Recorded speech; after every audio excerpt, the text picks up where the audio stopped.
The tallest mountains face the strongest winds. They do not complain about it. They simply stand unmoving day after day, year after year. They accept that the wind will never stop testing them, and in that acceptance, they discover their strength. In life, the women who are deeply rooted in their values, who hold a steady heart, will meet storms that others might never encounter. It is not because they have done something wrong, but because their spirit is capable of carrying more weight than most. When the foundation is strong, life uses it as the pillar to hold up more than its own share. Consider the roots of an old tree. They are hidden, silent, unseen. No one applauds them. Yet, they grip the soil so deeply that even when the wind howls with the fury of winter, the trunk does not fall. But here is the truth. Those roots did not become strong in gentle weather.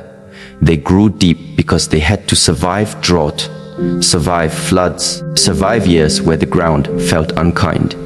The roots learned to go deeper, not by choice, but by necessity. And so it is with the strongest women. A woman's heart that has endured heartbreak learns the contours of resilience. A woman who has been betrayed begins to understand the subtle patterns in people's behavior. A woman who has been left standing alone in her hardest hour develops a faith in herself that no crowd can give.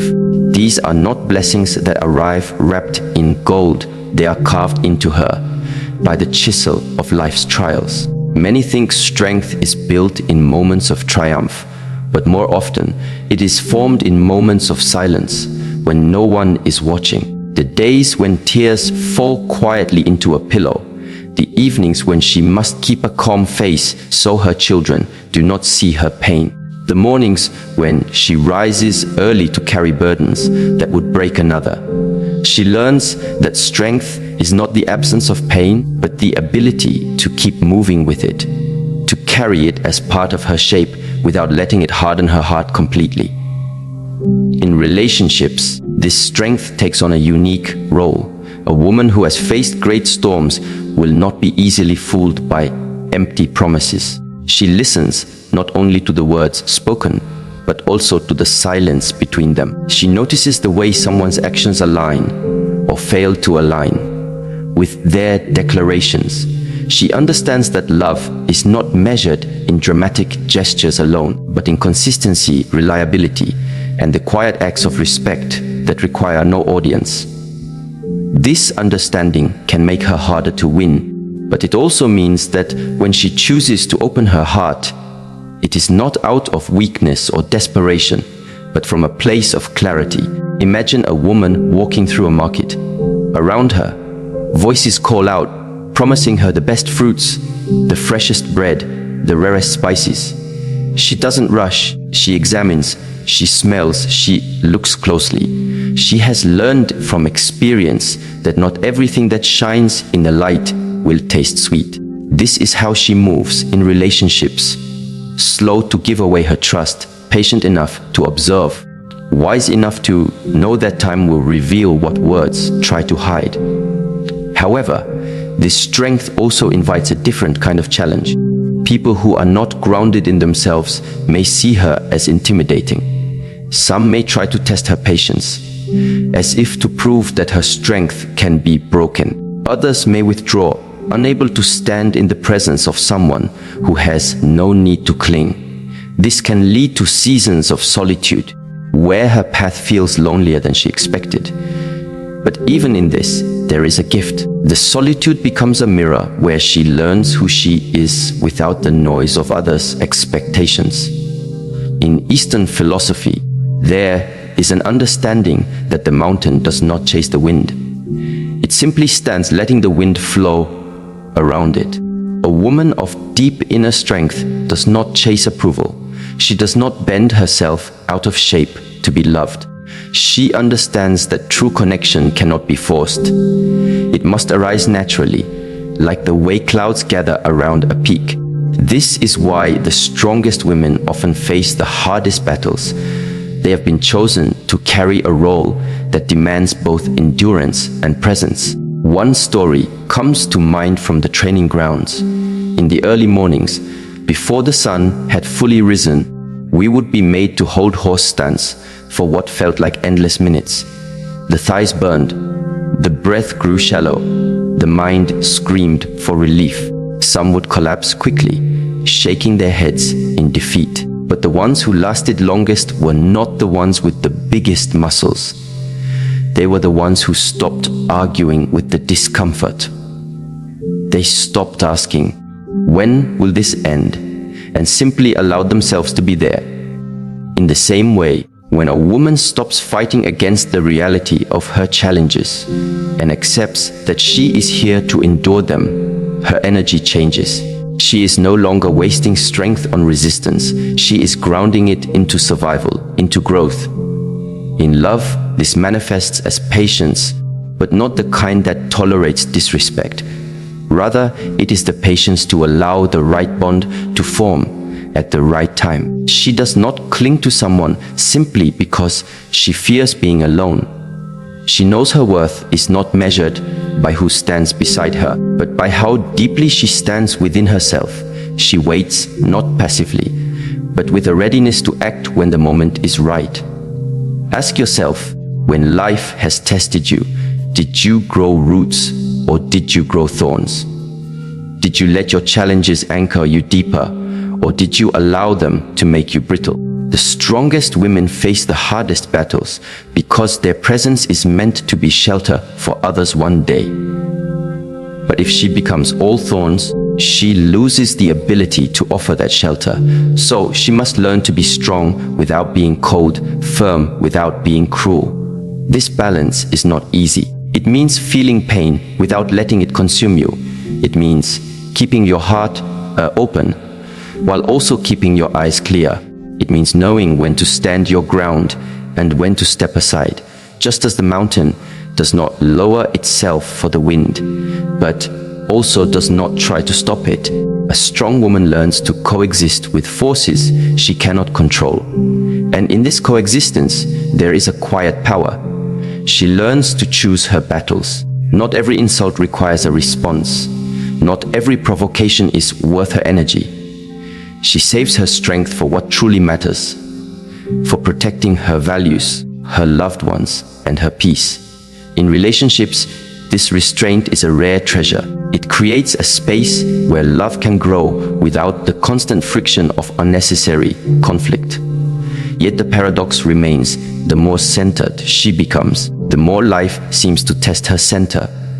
The winds grow stronger, the storms grow louder, not because she is weak, but because she has become a peak that can withstand them. This is why the hardest paths are often given to those most capable of walking them. Not for their sake alone, but for the example they set for others who are still learning to rise. In the end, the mountain is not remembered for the storms it faced, but for the way it stood through them. And the woman who carries her battles with grace is not defined by the trials themselves, but by the unshakable peace she discovers within them. The peace that tells her, "I am here. I will not be moved. And from here, I will keep walking." Strength is not loud. It does not need to announce itself, nor does it demand recognition. A sharp blade does not shout to prove its sharpness. It simply cuts cleanly when it is needed.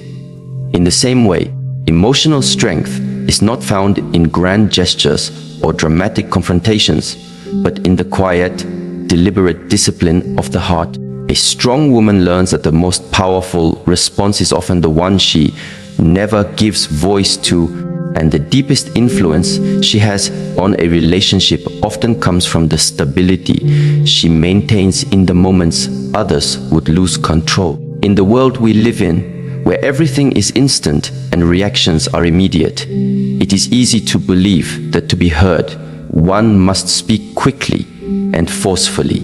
Social media encourages us to respond without reflection, to give an answer before we have even understood the question.